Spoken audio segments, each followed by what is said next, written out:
जानू हो लव वाला फीलिंग जगावेलू, काहे कहर के तना बतियावेलू। एकदम साफे बदमाश हो गई हो क्या जी। जानू हो लव वाला फीलिंग जगावेलू, काहे कहर के तना बतियावेलू। बोला बोला चुपके भीड़ी का हमके पोल्हा बता रे। सुनो ना। हाँ बोलो ना। ठंड लग रही है यार बहुत ज्यादा। अच्छा मेरे बाबू को ठंड लग रहा है। अरे तो ठंडी शुरू हो गया तो ठंड लगेगा ही ना। किस कलर की चड्डी पहने हो? बट ये कैसे फालतू फालतू बातें कर रही हो? बता दो ना। नहीं नहीं मैं नहीं बताऊंगा। बता दो ना। ठीक है रुको बताता हूँ।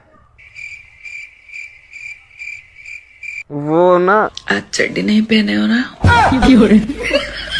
लेकिन तुम्हें कैसे पता कि मैं चड्डी नहीं पहना हूँ? सब पता चल रहा है। अरे फोन जब हमरो उठावता रे, गंदा गंदा बात बतियावता रे। फोन जब हमरो उठावता रे, गंदा गंदा बात बतियावता रे।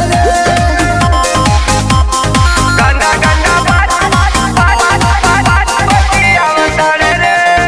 Music by Suraj.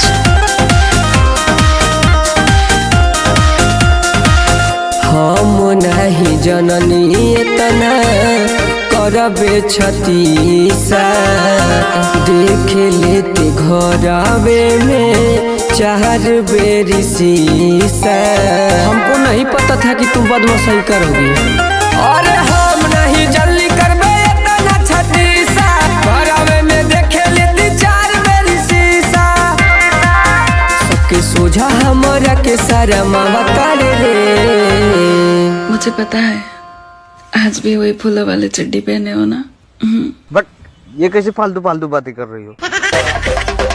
अरे फोन जब हमरो उठावता रे, गंदा गंदा बात बतियावता रे।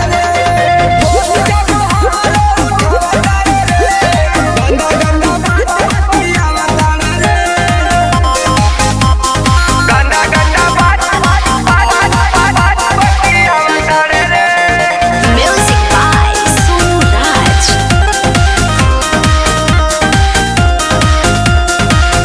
मिले नहीं आई बतूला कर ली मिला परे, कोराबा में हमारा के धके देली चापरे। धके देली चापरे। मिले नहीं आई तू ना करेली मिला परे, कोराबा में हमारा के धके देली चापरे। आशुतोष के छीना रही सिखावता रे। लेकिन तुम्हें कैसे पता कि मैं चड्डी नहीं पहना हूँ?